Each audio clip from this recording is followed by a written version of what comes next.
Ambassador, can you hear me well? Perfectly. Can you hear me? Yes, we can hear you very well. Thank you. The floor is yours, Ambassador. Thank you. A very good afternoon from Hanoi. I deeply regret not being there with all of y'all, particularly after such a lively discussion this morning. Uh, some of the topics that we are going to engage on this afternoon were actually touched on this morning. But then I'm looking forward to a really good discussion on the subject of glowing vistas, synergizing new momentum from regional multilateralism. We have a very distinguished panel here today that will look at the dynamics of multilateralism in the region, whether it competes or complements multilateralism and multilateralism, and whether these platforms can promote maritime cooperation. The panel today, I'm sure you would have, if you have not read their CVs, you would already be very familiar with them. We have Professor Carl Thayer, Emeritus Professor, University of New South Wales, and Director of the Thayer Consultancy. We have Vice Admiral Pradeep Chauhan, Director General of the National Maritime Foundation, India. Mr. Benjamin Bland, Director, Asia Pacific Program at the Chatham House. Ambassador Dino Patijalal, former Deputy Minister of Foreign Affairs, Indonesia, and Ambassador Mai Sayawong, Director General, Institute of Foreign Affairs, Laos PDR. My job is to facilitate this very, very important conversation. I will be inviting the speakers, starting with Professor Carl Thayer, to begin with their remarks. Kindly keep since we are starting a little late, kindly keep your presentations to about 10 minutes so that we can have a good Q&A after this. Professor Carl Thayer, may I invite you to take the floor? Thank you, Mr. Ambassador. A very quick announcement on the way here. I picked up a red spotted Pierre Cardin tie and I turned it over to the Secretariat. So if you know anybody who's lost it, please do so. I'd like to thank the Diplomatic Academy of Vietnam for inviting me to speak today. And just to remind ourselves, and we heard it from the thing, we were given a rather optimistic, glowing vista, synergizing new momentum from regional minilateralism, and then asked to address the questions, does minilateralism complement or compete with multilateralism, and can new momentum or cooperation be synergized to promote maritime cooperation through newly formed minilateral networks? So I wouldn't be anything but an academic to say there's two questions. What is the difference between multilateralism and minilateralism? And I'm not going to go into great depth, but multilateralism is more or less a structured arrangement in which diverse states cooperate for mutual benefit. And minilateralism is a subset, and sometimes it exists where multilateralism is broken down, or where you take the issues concerned at the multilateral level and divide them up and assign priorities to them. And then minilateral is as I say, a response. But, what region? Obviously, we're all talking about ASEAN, so that's Southeast Asia. But we have Asia, Asia-Pacific, and Indo-Pacific in the language of many of the key actors here, and they're interrelated. So now, the two that I'm dealing with are the Quad and AUKUS, and they both share an impelling strategic concern among their members about the economic and military rise of China in the Indo-Pacific. And we've had plenty of that this morning. Now, do the Quad and AUKUS challenge or reinforce ASEAN's effort to promote maritime cooperation? And I'll deal with each in turn. First, to the Quadrilateral Security Dialogue Forum. It was reformed in 2017, and it's now become institutionalized in a three-tiered structure with senior officials, foreign ministers, and a leaders summit. And way at the bottom are expert working groups that fill into it. It is a coordinating body with no permanent secretariat. And I think that's important to understand. And the outcomes of the 10th Quad Summit show us that they want to oppose coercion and therefore back up peace and security in the Indo-Pacific. That's the broad context to deal with COVID-19 and global health security, infrastructure, climate, cybersecurity. So we're seeing really the focus is on non-traditional security.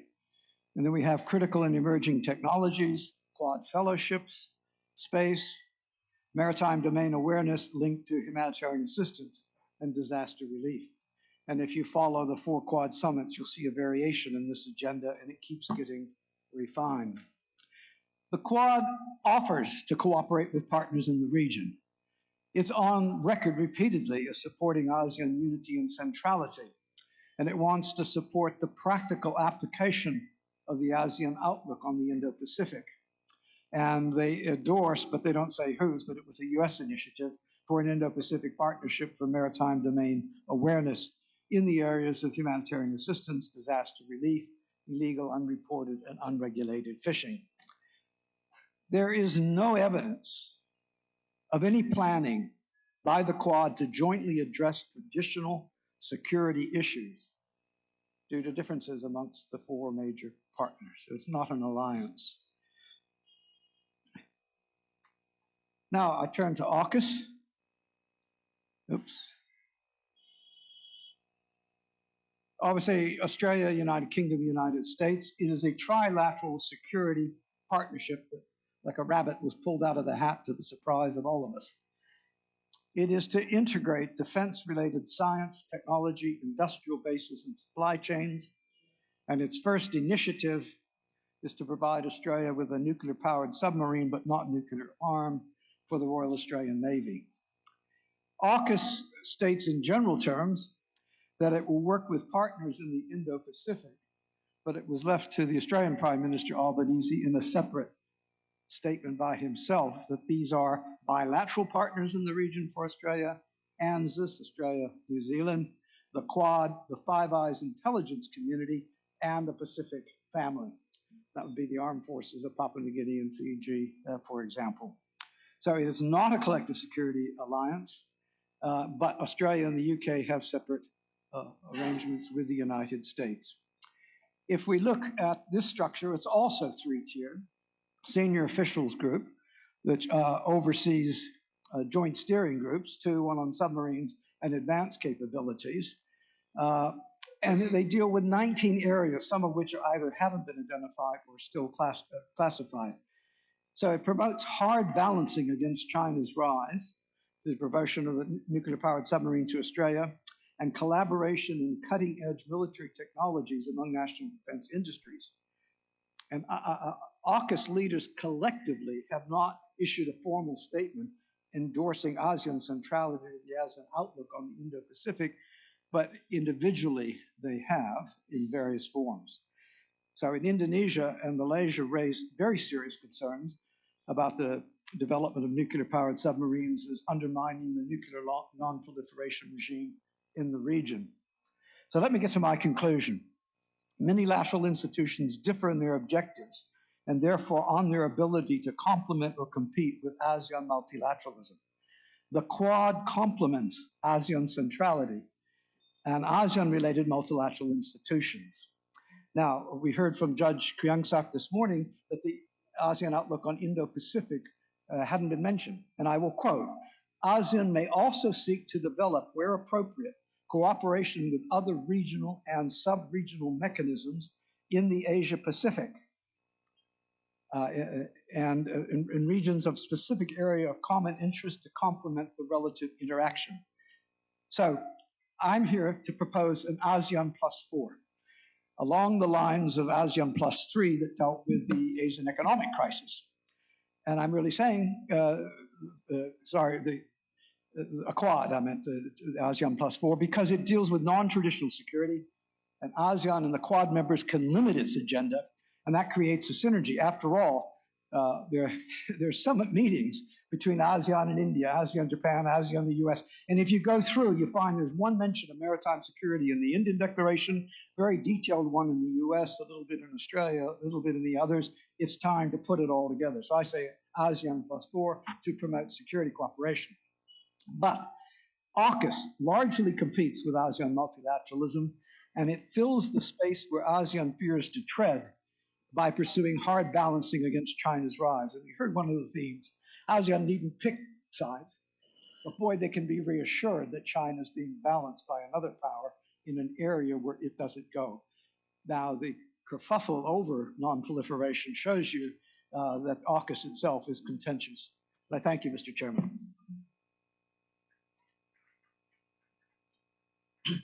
Thank you so much for defining the different spaces that's going to be occupied, that they will be occupied by Quad, AUKUS, and the scope for cooperation, and where there's more limited scope for engagement. Now I give the floor to Vice Admiral Pradeep Chauhan, Director General of the National Maritime Foundation of India, for his perspective. Admiral, the floor is yours. Thank you very much, Chair. Thank you very much to the DAV. And let me proceed at high-speed staccato, trying to compress time. I'm going to present to you an Indian perspective as one of the 2 or 3 Indian voices in this very impressive forum. And so let me start by saying that India's grand strategy, her military strategy, and her maritime strategy are all increasingly being contextualized to the Indo-Pacific, and that the Indo-Pacific, unlike in the case of the United States, is not a strategy in and of itself. The Indo-Pacific for India is a strategic geography. Now we have a new term, strategic geography, and we need to figure out what on earth strategic geography is and how it might differ from real geography.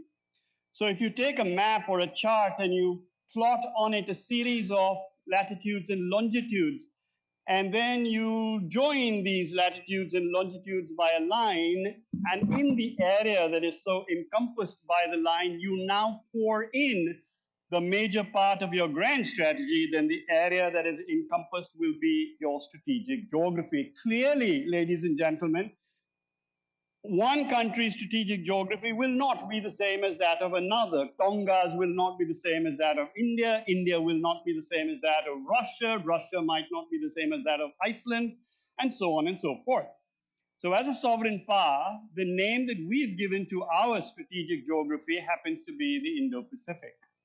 Now, the fact that other countries, equally sovereign powers, decided to give different geographies to their Indo-Pacific is neither here nor there. There are many, many, many, many people called John Smith in the world, and it is nobody's contention that every John Smith should be externally equal to every other John Smith, simply because their name is John Smith.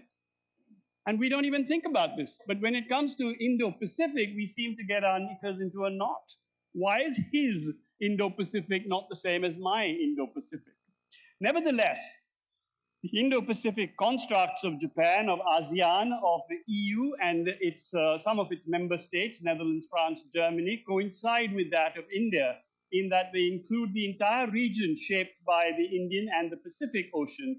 And while that of Australia and the USA do not presently go west of India, there is increasing evidence of strategic convergence, which is not only about shared interests, but it is also about shared values, shared ideas, shared norms across various policy fields. And now the number of policy fields that are encompassed, the depth to which those policy fields go, now offers a new hierarchy that differs from the Cold War constructs of US-based defense treaty alliances. The ones that are familiar to you are on the screen. I won't bother about them. Let me go to a new concept. And this, India, lies at the heart of many of this new hierarchy that I want to present before you. So we have strategic partnerships. Once again, the number of policy fields and the depth of the strategic convergence across them is what gives rise to strategic partners and special strategic partnerships. We have comprehensive strategic partnerships. There are strategic and global partnerships. There are special and privileged strategic partnerships. There are comprehensive global strategic partnerships. There's a hierarchy. And this hierarchy offers you an option. However, I hasten to add that no matter where different countries position their spatial boundaries of the Indo-Pacific, it remains predominantly, if not exclusively, a maritime expanse. And therefore, how well will India, how well with Southeast Asia, how well with ASEAN dance upon the maritime scene will determine its relevance, their relevance in the centuries to come. As far as indicative strategies are concerned, we have our principal approach to um, strategy in times of peace related to constructive engagement. And as our foreign minister has famously said, the days of unilateralism seem to be over. Bilateralism has its own limits. And as the COVID pandemic reminded us, multilateralism is simply not working in many places well enough.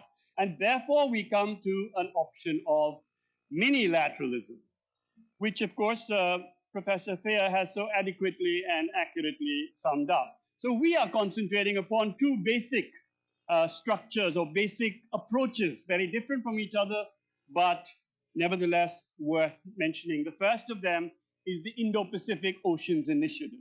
Now, this is an intricate web of 7 spokes, identifying what are the real challenges, and then not presenting a predetermined solution, but asking people, hi, do you have an idea? Do you have a thought? Would you like to step up to the plate? Would you like us to follow? Would you like to partner us? What would you like to do? And therefore, this is an inclusive structure. It was announced in the East Asia Summit by the Prime Minister, but what is it not? What is the IPOI not is as important as determining what the IPOI is. And what the IPOI is not is it is not some grand Indian master plan in which you will either fit or not fit. It isn't that at all. It lifts the diplomatic engagement to a level where you have to step up and say, I have an idea. And the second, of course, is the Quad. Within that, I wanted to mention specifically the 5 trilaterals and the Colombo Security Conclave with which India is currently deeply engaged. As you can see, we have India, Indonesia, Australia, we have India, Australia, France, we've got India, Sri Lanka, Maldives, we've got India, France, the UAE, India, Japan, Australia, and we're working very hard to get the India, Japan, Vietnam trilateral going. And therefore, within these trilaterals, the seduction is that we can actually work things better than we can do in multilateral constructs, unless the thematic issues are well tackled by multilateral constructs. It is time for me to quickly, but in heartfelt fashion, offer my congratulations and my gratitude to the Republic of France, which is currently the chair of the Indian Ocean Naval Symposium, whose tabulation and whose correlation with the IORA and with the Western Pacific Naval Symposium is now on your screen. It is not my intention to go down this busy-looking slide, but to tell you that unlike IORA, unlike multilateral constructs, in the case of the Western Pacific Naval Symposium, or for that matter, in the case of the Indian Ocean Naval Symposium, you can have large numbers because the thematic issues are well understood and are common. And so when you take the case of the Indian Ocean Naval Symposium, the Western Pacific Naval Symposium, and IORA, this is the kind of Venn diagram you get. And if you look at the countries there, that's Australia, Bangladesh, France, India, Indonesia, Malaysia, Singapore, and Thailand. They're common to both. We are also at pains to point out, hi, this Indo-Pacific is not only east of India. It goes west all the way to Africa, and Africa maritime security architectures are areas of great concern between the European Union, between France, and between India, amongst many others. Touching upon AUKUS, yeah, we know that the line of effort number 1 is about nuclear-powered submarines, but I want to bring to your notice line of effort number 2, which is advanced capability. Who doesn't need this? Is there not room here? There's lots of room for undersea capabilities, for quantum technologies, for AI, for advanced offensive and defensive cyber, for hypersonic and counter-hypersonic stuff, for electronic warfare, for innovate, space to cooperate, space to collaborate. And so is the Quad adversely impacted by AUKUS? Not really. Should India sulk because it isn't part of AUKUS? Should India be, I'm going home, this is my ball? Is that what we should have? Actually, the AUKUS provides India even greater strategic autonomy, given the fact that it caused some amount of hurt and some amount of anger in France, in the EU, And it allows us now, as India, to actually engage much more robustly in technological developments with France, with the EU, with Japan, with South Korea, with ASEAN. And the question is, what has AUKUS therefore done to us? It has allowed us to buy time. And now the question is, what are we doing with the time that we bought? Are we frittering it away? And therefore, like every other nation, India is continuously assessing the possibility and the probabilities of region. We have 7 major risks in the Indo-Pacific. They're on your screen. They're one for each day of the week. And you will see that China figures too disconcertingly into many of them. I have only a few seconds left, so let me quickly touch upon dealing with China. The first question that everybody seems to ask, in Mumbai at least, if not in Delhi, is if we were nicer to China, will China be nicer to us? I want to tell you that in my opinion, and the opinion of my think tank, which is the National Maritime Foundation, we believe that if you watched Game of Thrones, then China is Queen Cersei. China's job is to knock your head off. Your job is to be a supplicant. If you're a supplicant, please supplicate. What does that have to do with China? And therefore, this other seduction that you can actually develop bilateral, dyadic trade relations with China and be really happy about it is something that we think needs to be looked at. Again, Catherine Barbiere's book is instructive in this regard. So China's historical self-concept of being the Middle Kingdom, simply surrounded by barbarian states whose sole raison d'etre is to provide obeisance to China in one form or the other, defines China. And therefore, the lack of pushback. Don't push back to China. You don't get reciprocity. You get disdain. I'll stop there. Thank you very much. Thank you very much, Admiral. I think you have touched on the overlapping constructs in the region that pre-exist actually AUKUS and the Quad and the dynamic nature of all these different constructs within the region. Now it turns to me to give the floor to Mr. Benjamin Bland, the Director of the Asia Pacific Program at Chatham House. Mr. Bland, the floor is yours. Thanks so much. I'm going to try and abbreviate my remarks because a lot of good points have already been made today. So I'm just going to try and answer 3 questions. Firstly, what's driving the rise of minilateralism, particularly US-led minilateralism in the Indo-Pacific? That's the first one. So the Quad and AUKUS have already been mentioned, but I think it'd be remiss not to mention IPEF, the Indo-Pacific Economic Framework.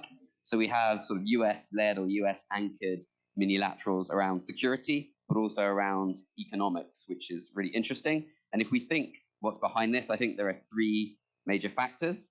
The first is a general one of declining faith in our multilateral institutions. So that's not limited to Southeast Asia or the Indo-Pacific, but a sense that our multilateral institutions, these shibboleths we've built since the Second World War, aren't capable of resolving the problems of today. Secondly, I guess it's a new problem that we're dealing with in the region is the rise of China and its increasing assertiveness. And obviously we can see how the Quad, AUKUS, and IPEF all in some senses designed to respond to that.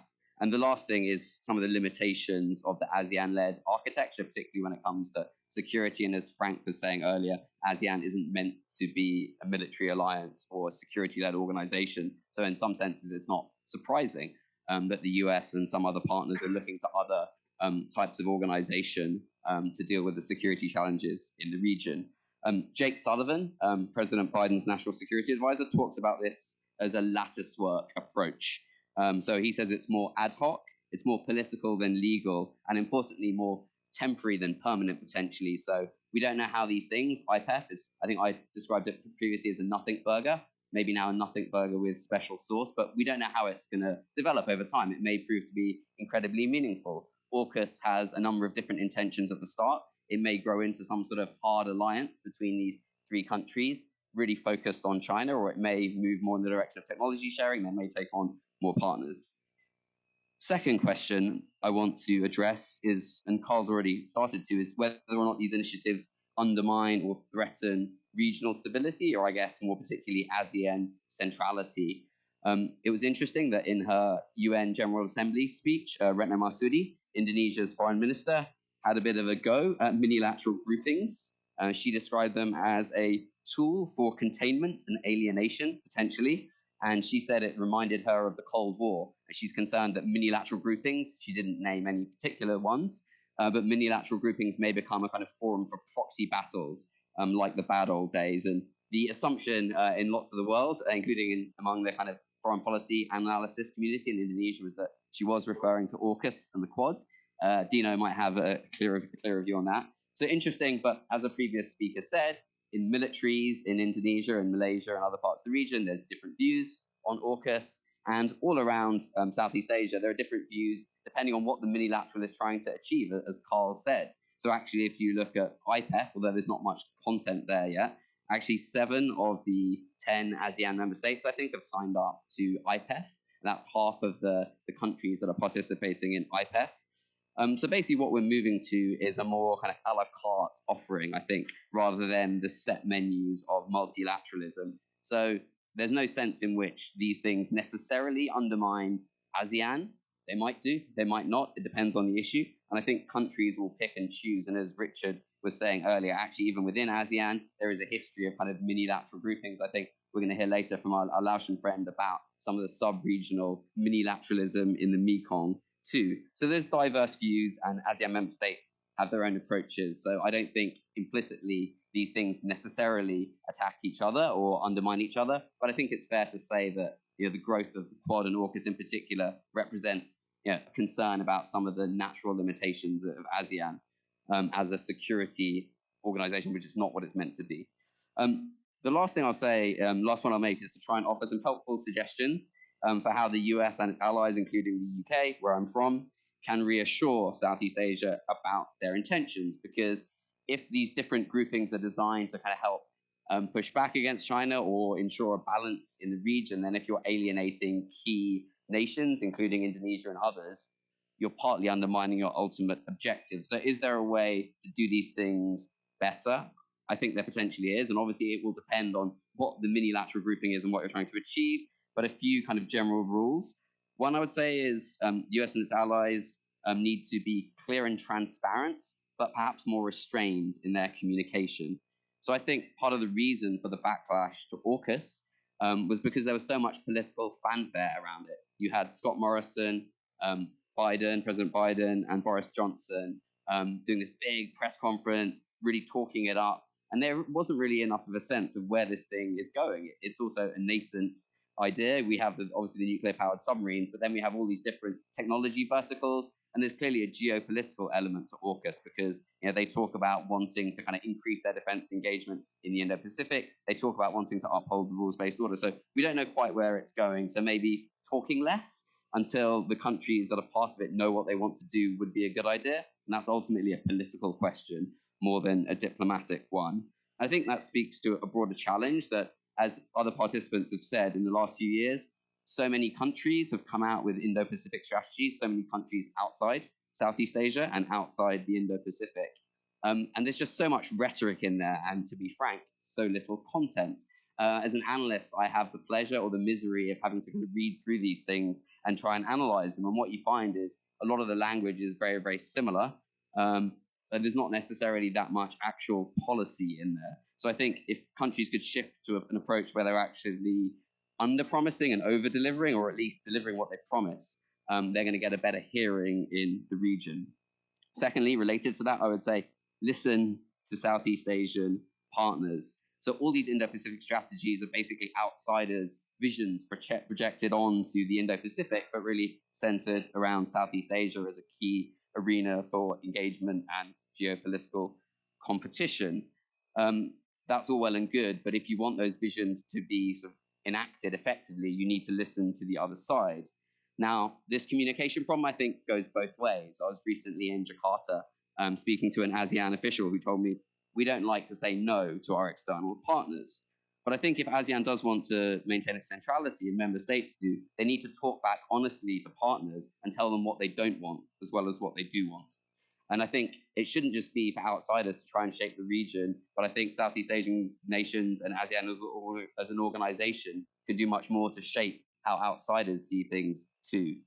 The next thing I'd say is keep talking to China. I think that will go some way to reassuring countries in the region that the US and its allies do have the ability to both compete with China, cooperate with China, and avoid conflict, which is really the central question facing the region. And then next and lastly on this, to contradict myself, don't just talk about China. So I think there's a massive problem when the US, the UK, Europe, when we come to Southeast Asia and talk about strategic issues, we're always starting the conversation with China. Probably the case today as well, rather than just listening to countries, listening to the challenges they have, both traditional security, non-traditional security, economic challenges. So trying to not frame everything around China, I think would be helpful for us.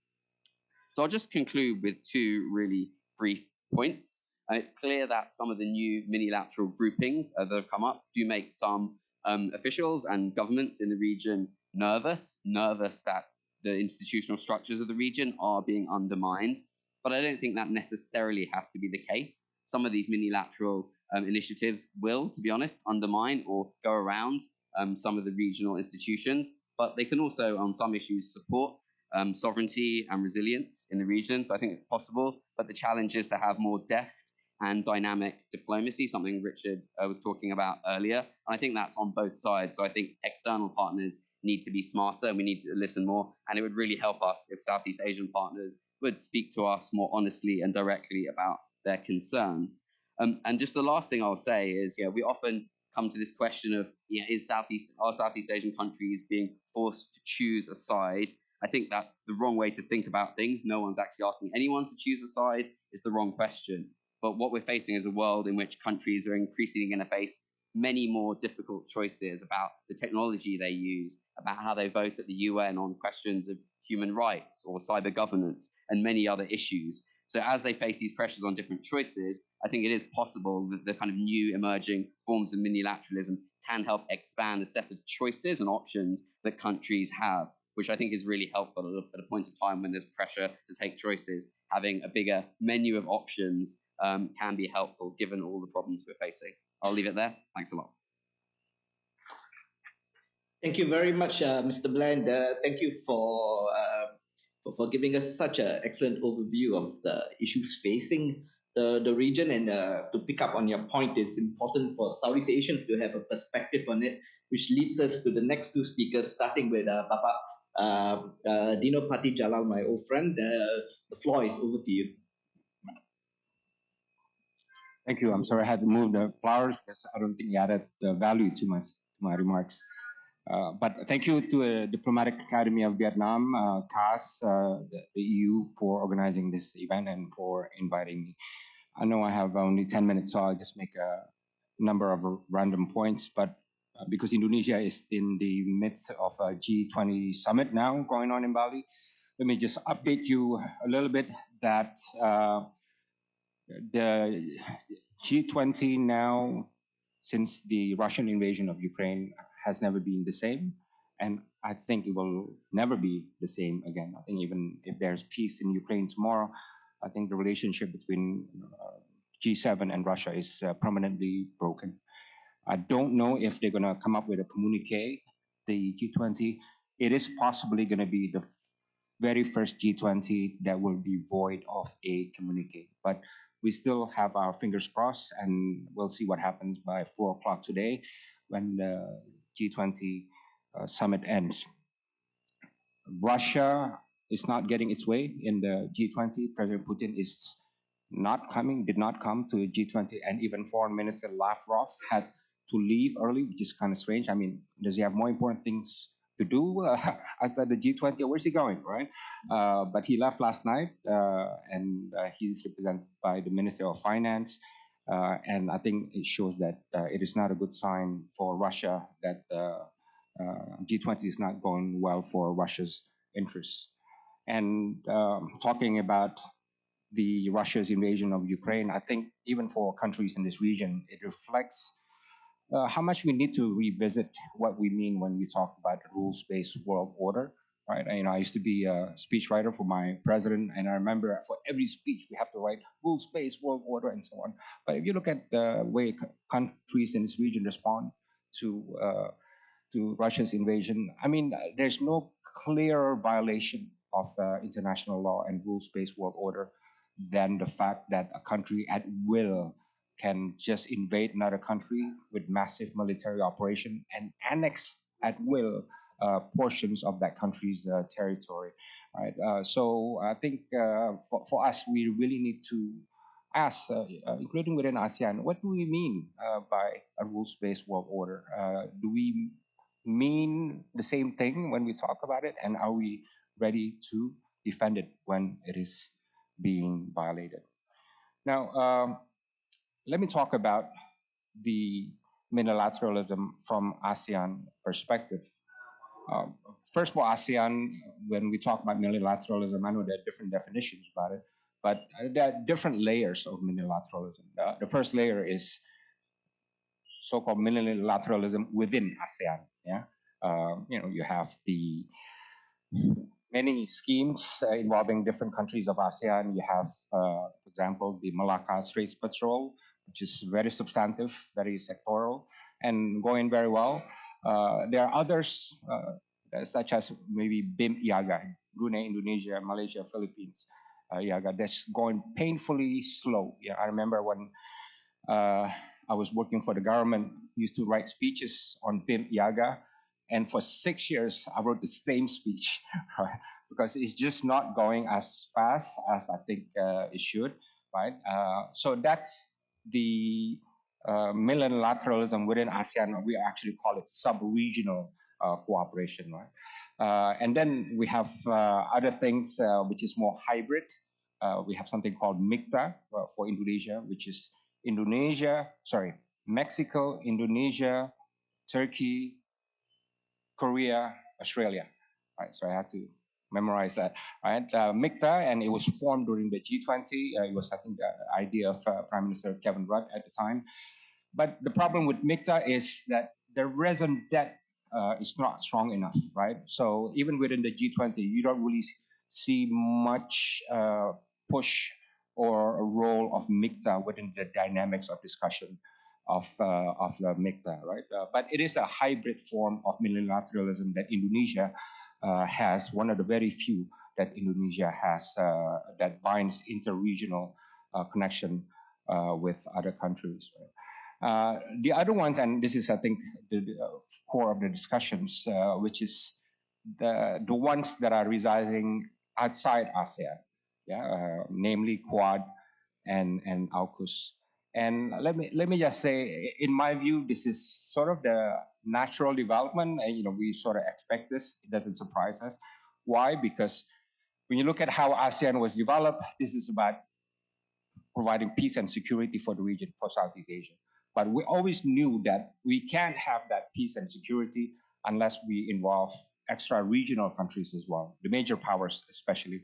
So that's why we developed mechanisms for ASEAN to engage the United States, China, Russia, Australia, India, and so on. And we developed the ARF, the EAS, and so on, right?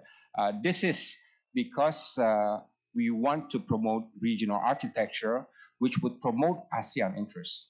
But what you need to understand is that the keyword is ASEAN interests, right? ASEAN interests. And we, I think, know that there are other interests that are not specifically ASEAN interests that are served by these regional arrangements that ASEAN has built, right? So this is why when we see the development of Quad, for example, we understand, okay, it's natural. They don't think that all their interests will be served by way of ASEAN, and their need to create their own arrangements, right? I think for ASEAN's purpose, two things would be critical. One is for us, from our viewpoint, we want to make sure that these multilateral arrangements outside the region of Southeast Asia does not contradict ASEAN-led mechanisms, right? Of course, that is a wish list. It doesn't necessarily happen, but at least that's what we want to see. And secondly, we want to make sure that we hope they don't do the same things that we do. Yeah, but even though they do, we do hope that there is complementarity. This is why we like the fact that Quad came up with the vaccine cooperation for Indo-Pacific and so on. So those are the things about why, in my view, ASEAN, looks at these unilateral arrangements, in my view, with an open mind. Yeah? But let me just say a couple of things about Quad and AUKUS. Right? On Quad, there are a couple plus and a few minus or question mark at least. Right? What are the pluses? The plus is there is a high degree of trust towards among ASEAN members towards all the Quad countries, right? We don't have a problem, and indeed we have good relations with the United States, India, Japan, and Australia. And we know that none of the Quad countries are against ASEAN or against any ASEAN member, right? So we don't really see it as a threat in any ways. And moreover, we have close relations with the Quad countries. Indonesia, in particular, have comprehensive strategic partnerships with all the four Quad countries: the United States, Australia, India, and Japan. So those are the positive things. Yeah, why we're quite comfortable with it. But the question marks are two. One is there is a concern of the possibility of Quad taking the win of ASEAN somehow, right? I know, first, I know these things are privately discussed within ASEAN. And I know that among the Quad friends that I talked this with, they find this surprising. How can you think of that? How can they think like that, right? But you need to understand that these concerns do exist, right? I mean, one example is, hey, what if the Quad countries have a summit, and that act of having a summit alone takes away from the presence of Quad leaders in ASEAN-related summits, right? That alone is a question that has been asked. And the second thing is about China. It's hard for Quad to shake off the perception that Quad is about something to do with China, to box in China, right? And this was reinforced when there was a quiet foreign ministers meeting where Secretary of State Pompeo ranted against China left and right, right? Which was quite strange. He did this in Tokyo, and we thought, hey, I thought this was not about China, but everything he ranted about was about China, right? So that perception has been formed, and I know Secretary Blinken has tried to retracted that a little bit, but to be honest, it's not being bought in ASEAN. There's still some concerns that Quad does have this underlying strategic intention, which is something about China, which is why it's really a dynamic and solid arrangement. And AUKUS, again, it's the same thing. The pluses are the same. Yeah, we high degree of trust towards each of the AUKUS countries, and close relations with each of the AUKUS countries. But the question marks, yeah, one is, look, let's be honest, and again, the advantage of me being here is I'm not a government official and I can be open about it, right? It's an all West arrangement, right? All West, US, Australia, and UK, and all Anglo-Saxon, right? That's been discussed in many seminars in Indonesia, right? So that's one. Secondly, there was concern that this is going to stimulate some kind of an arms race, which we think is already happening, right? And there are two narratives, right? First is what I said earlier, that, hey, this is going to stimulate an arms race and create this destabilization. But some in ASEAN also think this is good for balance towards China, right? Without them openly saying so, they say this has some value in terms of helping us to balance vis-a-vis China. Yeah. So those are some of the views on Quad and ASEAN. And for ASEAN, I think do not underestimate the importance of two concepts in our Indo-Pacific. Right? I know for India, for Japan, for US, the keyword is free and open. Right? That's the first two words. ASEAN also has free and open Indo-Pacific. But the last two is, I think, more important for ASEAN relative to the other two, which is inclusive and cooperation. right? So when we look at Quad, when we look at AUKUS and so on and so on, other multilateral arrangement, the question is, would that lead to more inclusive and cooperative arrangement in the Indo-Pacific? And one thing that we are quite disappointed about, and again, I'll be honest about this, where is the U.S.-China cooperation, right? You know, when we have problems with anybody at our level, we always get told, hey, you gotta dialogue, you gotta cooperate, you gotta do this, you gotta do this. And then now back at you, right? There has not been one concrete, significant cooperation between US and China in our region, in Southeast Asia. Even on the pandemic, which is the problem for all of us, which kills all our citizens, US and China are not working together and they're working in silo.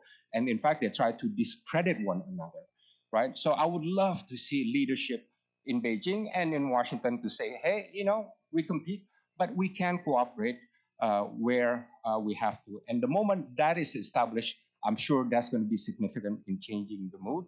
And it's going to also very important to be seen by countries around the region. And another, oh, time's up. Just another point that, you know, there used to be a time in this region where we talk a lot about confidence building measure. When I was a junior diplomat in the 90s, there was all about confidence building, right? But little is heard about confidence building now. I mean, this is why I asked you, Rear Admiral Jurgen. I know you talked about dialogue and so on, but I remember when we talked about South China Sea, some Vietnamese friends, I think, were there when we did the workshop on South China Sea. We talked even about the possibility of having a volleyball game among the climate states, right? I mean, that's how practical and concrete it was, right? But now these discussions about confidence building is not heard anymore. Little is heard about it. And I think we need to develop that narrative again so that the rivalries become managed competition and not zero-sum harmful rivalries. I thank you. Thank you very much, Padino. Now we have time for our final speaker, the Ambassador Mai Sayawong, to give us another perspective also from ASEAN. Ambassador Mai Sayawong, the floor is yours.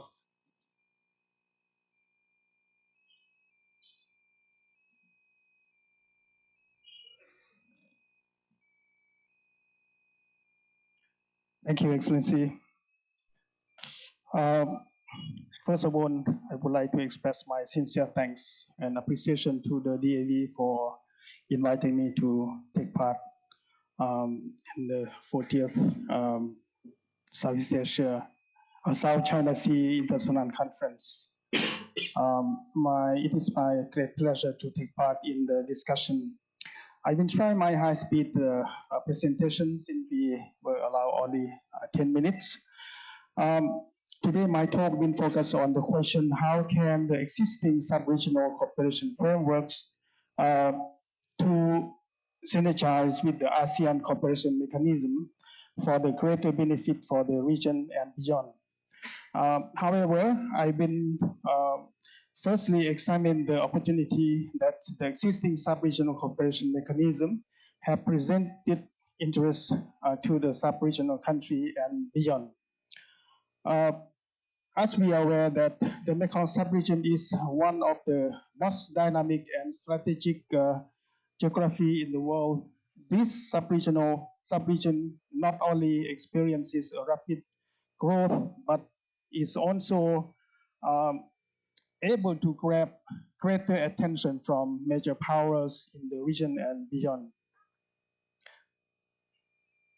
Currently, there have been multiple Mekong cooperative mechanism. This mechanism can be categorized into two groups, such as intra-regional mechanism and cooperation mechanism with partner country outside the region. You can see in the slide. Another ASEAN-led, there have been numerous ASEAN-led cooperation mechanisms, such as the East Asia Summit and etc. The opportunity over the past few decades, the existing cooperation mechanism have brought the opportunity for development to the riparian countries. These include more prospect for having access to various sources of funding to better address the need for the national socio-economic development, especially for the connectivity infrastructure development. For example, the implementing of the Mekong-Japan Cooperation Mechanism through the Japan International Cooperation Agency have been one of the largest sources of the official development assistance to the Mekong country. Cambodia, Laos, Myanmar, and Vietnam have received more than 50% of Japan ODA share in Asian region.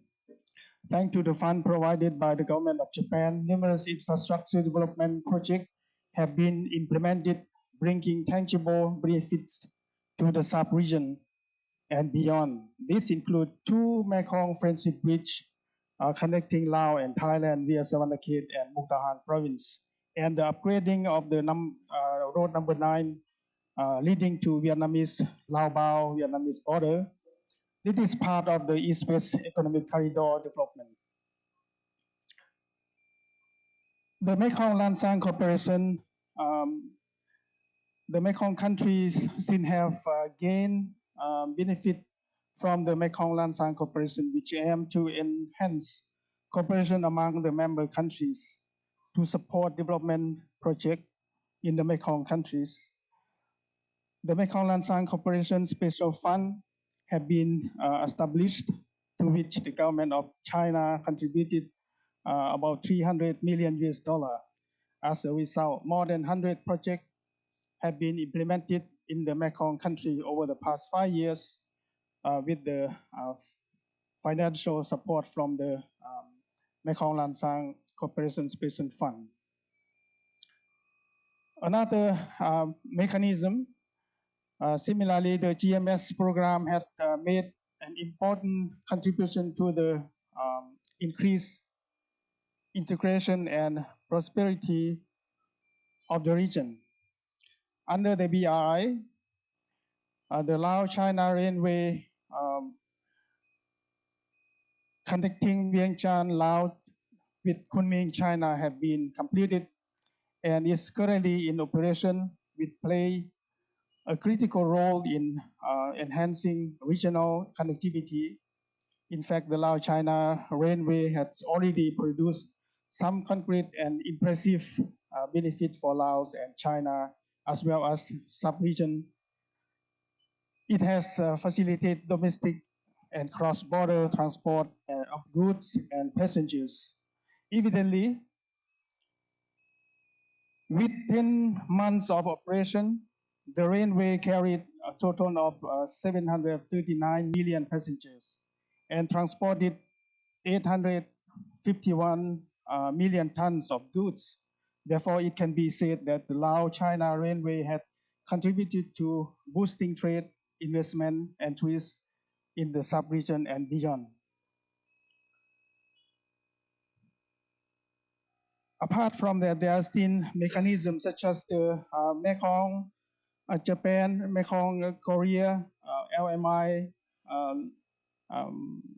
support by the United States, and LMI Friends of the Lower Mekong, including donors like Australia, Japan, New Zealand, the European Union, the Asian Development Bank, and the World Bank, that have been playing a critical role in social economic development of the Mekong sub-region. Oops.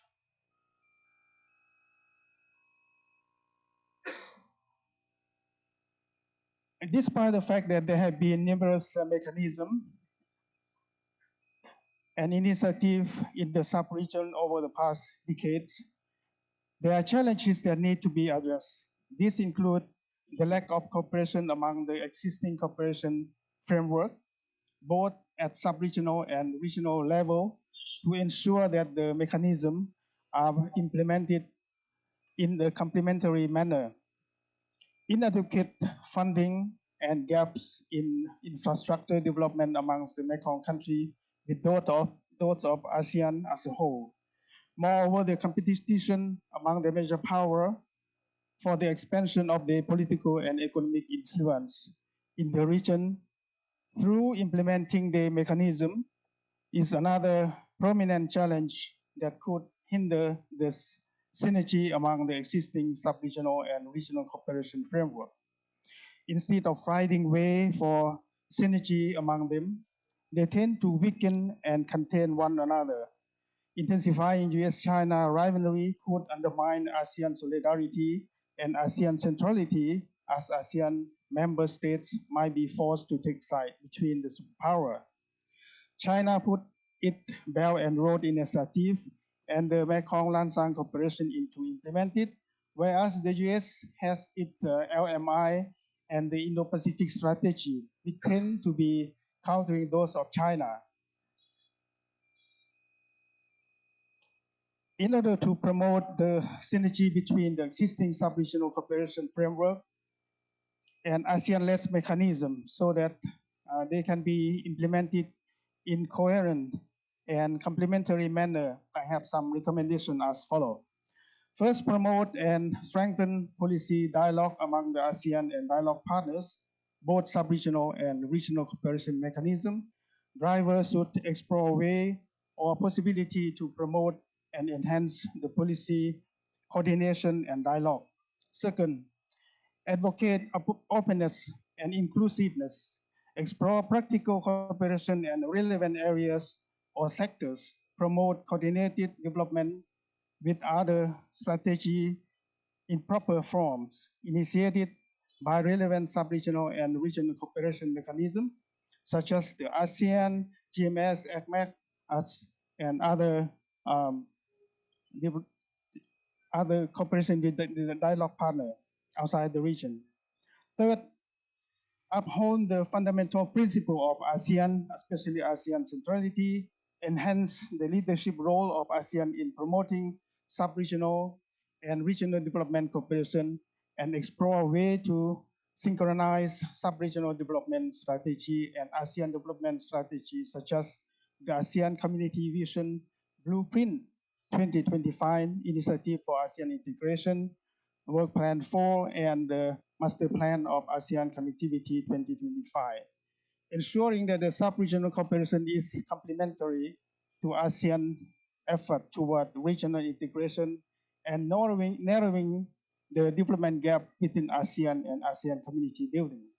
Fourth, encourage exchange of information among sub-regional cooperation framework with a view to promote effective synergy among them. Fifth, promote healthy competition among the development partners, taking into account the cooperation and complementary should predominate over the zero-sum game mindset or deliberate division and conflicts. The Mekong country is well aware that if Mekong platform are politicized as used as a platform to advance polarization, the region will unavoidably suffer from geopolitical repercussion. Thank you very much. Thank you very much, Ambassador Mai Sayawong. I now will, and we should thank all the speakers for largely keeping to their allotted time, which gives us enough time to have a Q&A session. And I open the floor to the audience. Perhaps I can take 3 questions and direct it to the panel. Please, if you wish for any specific member of the panel to answer your question directed at the panel. Can I open the floor to our audience?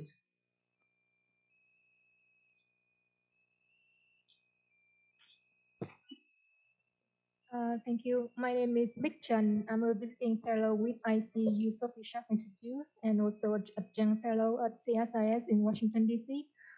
So my question goes to Vice Admiral Chauhan, and thank you for your very interesting presentation. So I'm curious about, India's partnerships. So very similar to India, Vietnam also have like various titles of partnership with, its partners.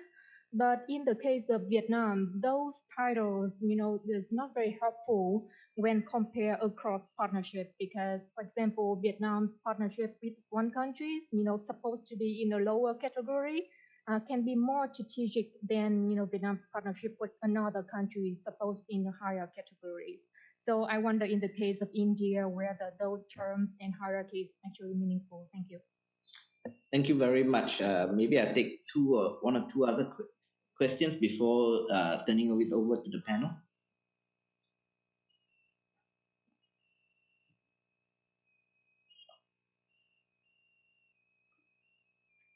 Thank you, Ambassador Jayaratnam. I'm Nguyễn Đức Hùng from the GAV. My question to Ambassador Dino. Not long ago, Indonesia hosted a dialogue with the number of ASEAN member states, namely with Singapore, Malaysia, the Philippines, Brunei, and Vietnam.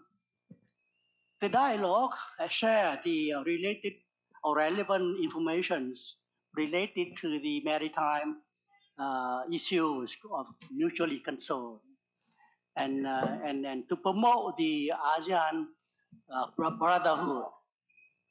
I seek your ambassador, your observations on whether this dialogue could be considered as a step to kick off an inevitable momentum of minilateralism setting that could reinforce the dynamics of maritime cooperation in the region, and also the peaceful settlement of disputes in the South China Sea. I thank you, Ambassador. Thank you, Ambassador. Is there any other questions from the floor? Hi, I'm Premisha Saha. I'm from the Observer Research Foundation, India. I have a question for Padino. Padino, Indonesia is supposed to take over the chair of ASEAN, chairmanship of ASEAN for 2023. And even in this recent summit, we did see Indonesia pushing for an ASEAN maritime outlook as well. What kind of an approach will we see a shift in approach or a different type of approach Indonesia might take with regard to the conduct of the South China Sea and the Code of Conduct deliberations when it takes over as the chairmanship of Indonesia ASEAN next year? Thank you. Thank you very much. Perhaps I can take one other question before giving it to the panelists. Are there any questions for any of the other panelists?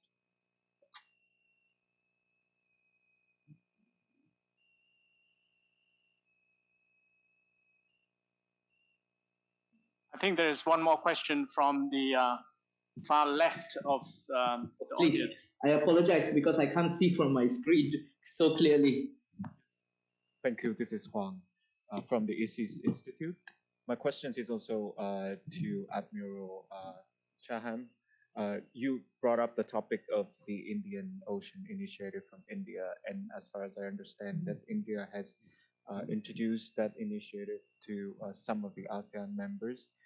My question is, how have ASEAN members responded to each of the pillars so far? Because you said that the content and the substance of each pillar is open to, it's not fixated, right? It's open to their own input. So I was wondering if you have any updates on such discussions. And the second part is that maybe you can correct me if I'm wrong, but there's one pillar that is specifically addressed to the MDA, which is Maritime Domain Awareness aspect in the region. And India is also part of Quad, who is pushing for IPMDA, which is another Maritime Domain Awareness. So if that is the case, will there be some sort of overlapping in terms of proposals, in terms of substance? Thank you. Thank you very much. Can I return to the panel? We have two questions for Ambassador Chauhan and then two questions for Ambassador Dino. Ambassador Chauhan, sorry, Admiral Chauhan, can I give you the floor first?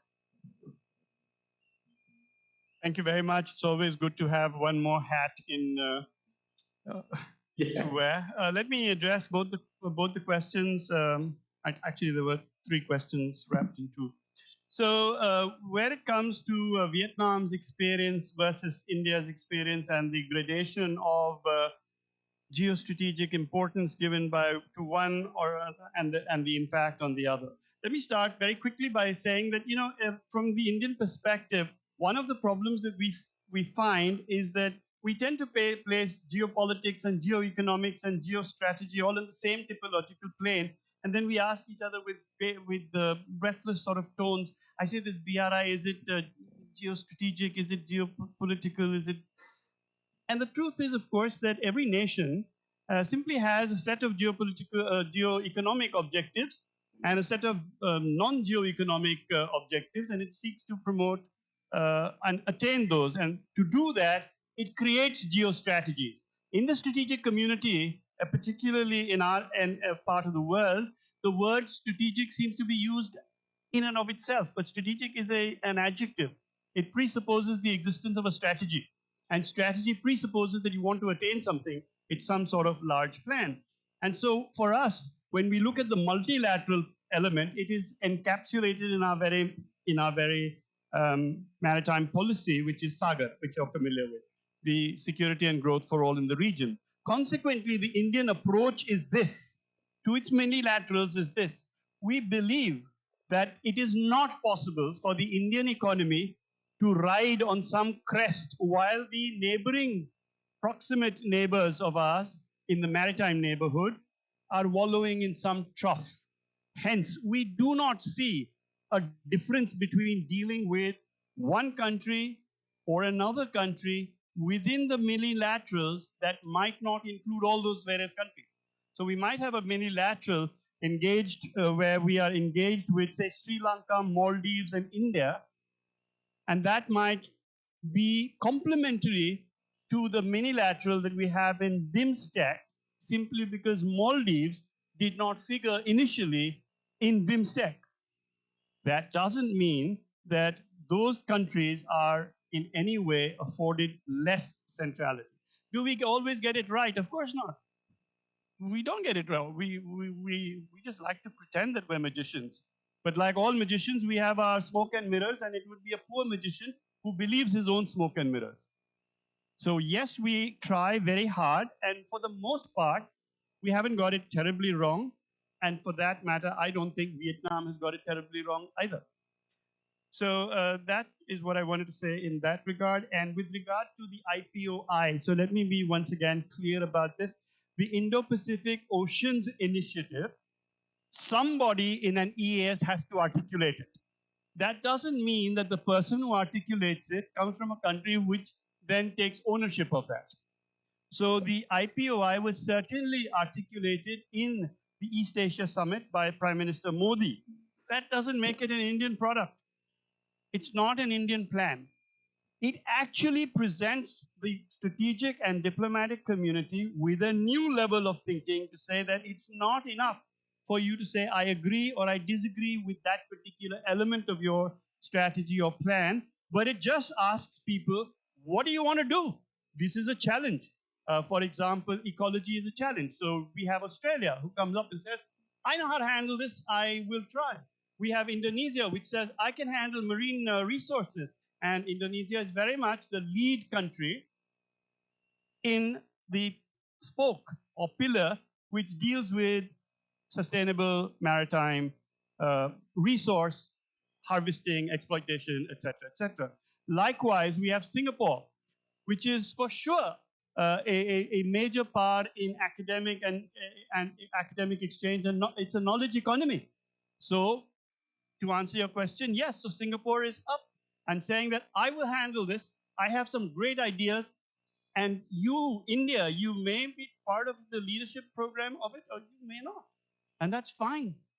So, to answer the second element of your question, the reaction in Southeast Asia has been slow because our ability to market this has been poor. Now we are, I'm here marketing it, am I not? And in another couple of days from now, the Indian Navy will host its major strategic level outreach conference called the Indo-Pacific Regional Dialogue. And in that, this year's entire theme is operationalizing the Indo-Pacific Oceans Initiative. Will there been interest from Southeast Asian nations? Of course. And are there going to be voices there? Of course. Are governments going to be involved in that? I certainly hope so. And is there actual evidence that somebody's putting his money where his mouth is? The answer is yes. But is there adequate amount of money for the adequate amount of mouth? Debatable. Thank you. Thank you very much, Admiral. Pat Dino, may I give the floor to you? Thank you for your question. First, on the maritime cooperation within ASEAN, I think it's been relatively easy because we've had a lot of precedents. The Malacca Strait Patrol scheme between Indonesia, Malaysia, Singapore, and Thailand, for example, has worked very well, and that model has been replicated in the Indonesia, Philippine, Malaysia patrol. The secret is that the reason why it worked is that we all maintain our veto power, and it's not in the form of joint patrol, but more a coordinated patrol. But the key thing is that in every one of these corporations, there's not one big guy among the lineup, right? And this is why things work because it's an easy relationship based on trust, and everyone is acting on an equal basis. On Primicia question, thank you, and hi, it's good to see you all the way from India. Look, I think Indonesia will push hard for the COC to be finalized because it's already way beyond schedule, right? And we need to get this wrapped up. I mean, there has been concern, Pramisha, that okay, you may have a good code of conduct on paper, but what if China decides it will just pull its muscle and impose things? No one can really do anything about it, right? So we really want to have a something on paper that can bind China, right, to whatever has been agreed and really change the state of relations in the South China Sea. So hopefully we can do that. And I want to emphasize that for Indonesia's chairmanship, I think it's important to really discover the secret sauce of ASEAN. Yeah, ASEAN is a very unique organization. It's not like EU, right? We have our own secret sauce. And because I'm in Vietnam, I want to tell you a story. When I was 10 years old, I remember I cringed in my seat, hugging my dad in fear when I watched news about Vietnam. We were watching news about the Vietnam War, right? Of course, back then there was a lot of theories about the domino effect, right? The whole Southeast Asia would fall, and so on and so on. And I asked my dad in fear, right, as a 10-year-old, Dad, what's going to happen if North Vietnam wins the war? That's going to be the end of the world for Southeast Asia. Indonesia is going to be imperiled, and so on, right?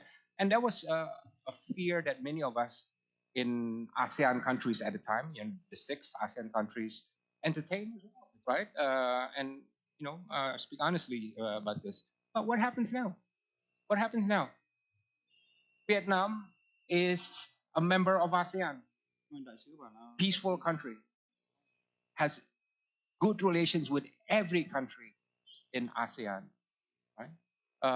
And an economic power, right? That is respected by the region and also by the world. In other words, the strategic assumptions that we had about Vietnam that kept me in fear and many of my peers were mistaken and were wrong, right? And I think that is the secret sauce of ASEAN. At the time when after Vietnam war ended, and many said, "Oh, Vietnam is the bad guy," avoid and so on. ASEAN said, "Oh, no, no, no, no. We're gonna embrace ASEAN. We're gonna invite ASEAN to be. We're gonna embrace Vietnam. We're gonna invite them to be a member of ASEAN, and we're gonna transform the relationships." Right? So I think this is a story about how relationships are transformed, and to bring this to the point about minilateralism, I think the big question for me, the big question is, do these minilateral arrangements, will they reinforce and in fact harden the rivalries in the region, or will they contribute to transform the relations within the region? The same way, our relationship with Vietnam has been transformed, and the same way relations within ASEAN has been transformed across the board. And I think that's the big question we really need to answer. And I hope the multilateral arrangements, Quad, AUKUS, and others help to transform relations rather than reinforce the rivalries that is already existing in the region. Thank you very much. But Dino, I have before giving the floor to Dr. Ding Dua, I would like to also pose some questions to the other panelists that's coming out on the Zoom chat. For Professor Thea, the question is: would the Quad evolve into a formal grouping? Would it remain loose and flexible? Would it steer towards a military grouping? For Ambassador Mai Sayavong, the high-speed Laos-China railway marks a critical step for Laos modernization. What are the advantages and challenges of the implementation of such a project in Laos? And for Mr. Bland, the question posed to you is, why do you classify the CPTPP as a unilateral mechanism? The mechanism has 11 signatories, which is quite a large number, and many other applicants. Before I give the floor to the panelists, may I give the floor to Dr. Ding for his question? Thank you. Thank you, Chair. Can you hear me? Okay. I have a question for Professor Carlyle, and it's about the Quad. As we know, the Quad always demonstrates its goal is to maintain the rule-based international order and the U.S. lead open and free Indo-Pacific. But its most striking feature is its strong mood on confrontation in security matters. And if we look back the development history of the Quad, the China threat has always been treated by the Washington as a key disclosure in agenda setting. Because of this territorial sovereignty and the maritime jurisdiction disputes in the South China Sea, to some extent have been painted with a strong color of geopolitical confrontation.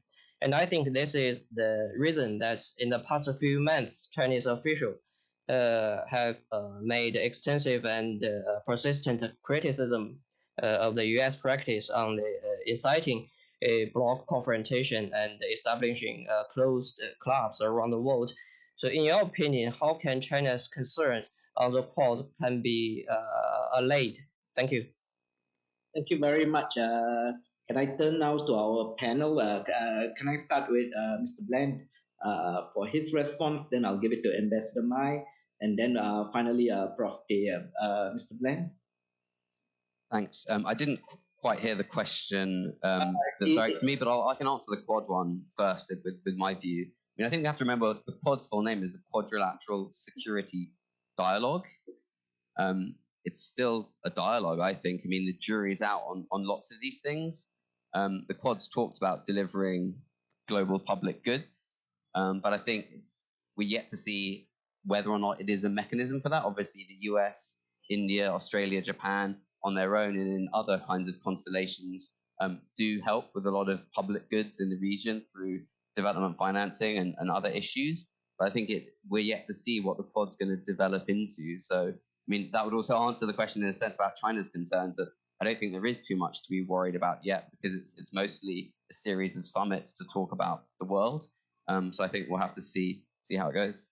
And yeah, I didn't hear the other question, so if you could let me repeat that. The question is pretty specific. Why do you classify CPTPP? It's a unilateral mechanism since there's 11 signatories, quite a large number, and many of the applicants. Yes, sorry. So yes, I did mention, I think, CPTPP briefly and IPEF. Well, I guess they're not mini, they're plurilateral, but I think it goes to the point that Carl was making at the beginning, that these are kind of new things that are set up. Because there's a sense that the multilateral institutions aren't working, so they're new, more informal arrangements. I mean, obviously the CPTPP is more formalized, but certainly IPEF right now is extremely informal and is designed deliberately to be that way. So I think CPTPP, to be fair, is a little different, but IPEF certainly has that character of being ad hoc, nascent, could develop in lots of different directions, or frankly could not really go very far.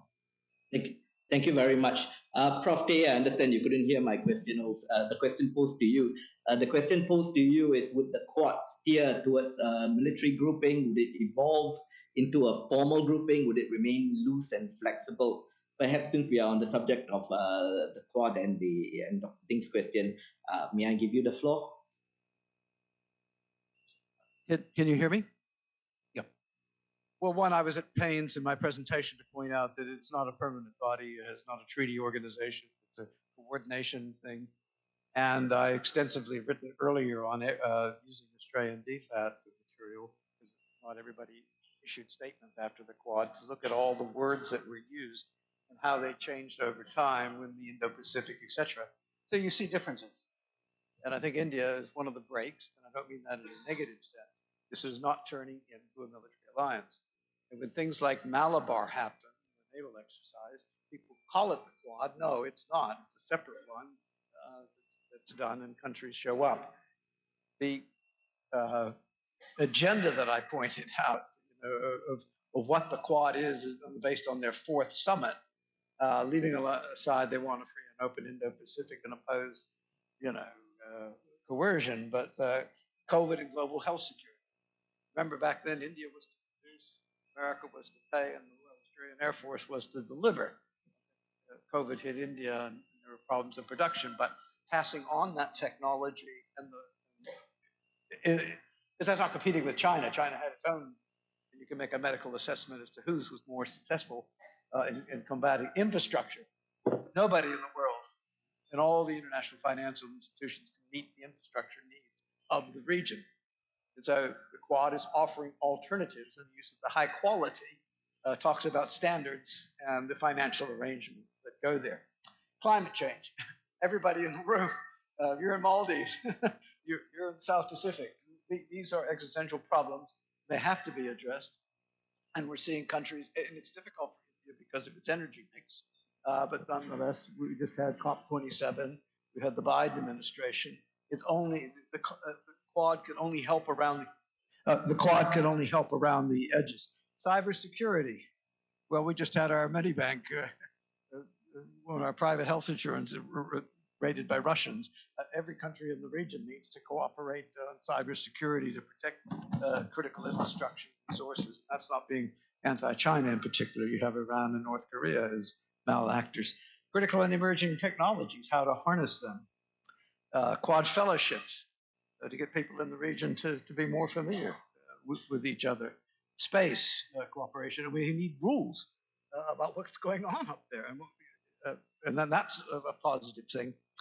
And maritime domain awareness, and that's IIUF, fishing, feeding the information real time to the fusion centers in the Indian Ocean, Southeast Asia, South Pacific. That's not against China. If they have a lot of fishing boats that are there illegally, well, they just, and so Vietnam off Indonesian waters, etc. So I'm really trying, I was trying to say, and my point was, and I got asked the questions, we need an ASEAN +4. I wrote my paper before the ASEAN Outlook operationalization came out, and I read a paragraph from the original one. It's calling for cooperation with partners. So, and I'm not saying the Quad dominates. You meet with ASEAN and work out those areas where you can cooperate because you are judging your own sensitivities. So you're making sure you're not excluding China or aiming it at China.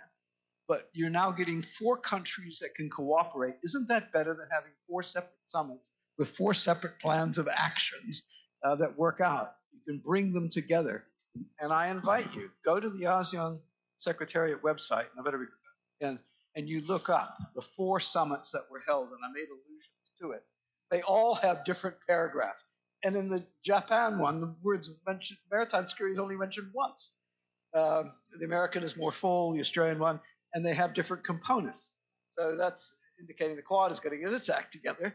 But if ASEAN's going to deal with them, let's make it like the East Asia Summit, tack it on to the ASEAN summits at the end, work where you can work, and ASEAN can limit and set the agenda when it gets too sensitive. That's my vision of the Quad. It's not military. It's not organizing armed forces. It's got no standing body, treaties, anything else. And the fact that it's the 4 countries involved, they've worked together individually and whatnot over long periods of time. And that's filling space that ASEAN is a multilateral. I mean, it's its region. They may use Indo-Pacific, but it's really Southeast Asia. I've seen the last draft for the final one. Putting Indo-Pacific was a big debate to actually do that. ASEAN's thinking Southeast Asia, not thinking the wider region. That's why ASEAN +4. Thank you. Thank you very much, Professor Dea. And the final question is to Ambassador Mai Sayavong about the high-speed railway between Laos and China and the advantages and the challenges of implementing such a project in Laos. Ambassador Mai Sayavong, can I give you the floor? Yes, thank you very much, Ambassador. Of course, I think it's normal that something we are not used to. We had never had before. And Laos has a railway just for the first time in the history. So it will take time to put everything on track. Of course, the big challenge for us from the beginning when we think about building the high-speed railway, we think only for the passengers, but we don't think about the transportation of the goods. That's why we did not think about building the road access from the production area to the station that the company that they build the station for the because the passenger station and the good for transportation is not the same place. That's why we have to think about building the road access to the railway. It will take time. That been spend a lot of money, and before we can put everything on tracks. Thank you. Thank you very much, Ambassador Mai. And also for the passenger service, they have so far we have a lot of complaints from the people that's buying a ticket so difficult. The service in the station is not very good. That the company now is trying to fix everything that they receive the comments and complaint from the people. Hopefully they can do better in the near future. Thank you. Thank you very much, Ambassador. It just now leads me to end this really interesting session. I would not even dare to summarize the discussions that have taken place because it has been rather open-ended. And it's open-ended because it does reflect a very open question about the shape of our future regional architecture. It is evolving, and I'm sure we will have many discussions on this, not just today in the session in Da Nang, but over the coming years. The elephant or the two elephants in the room are, of course, the US and China, their relationship and how that evolves, and in turn, how that shapes the various groupings in the region and how people position themselves, especially ASEAN, in this evolving architecture. I wish to thank all the panelists for their contributions today. I wish to thank all the audience for their questions. Thank you very much again for having me here today. Good afternoon.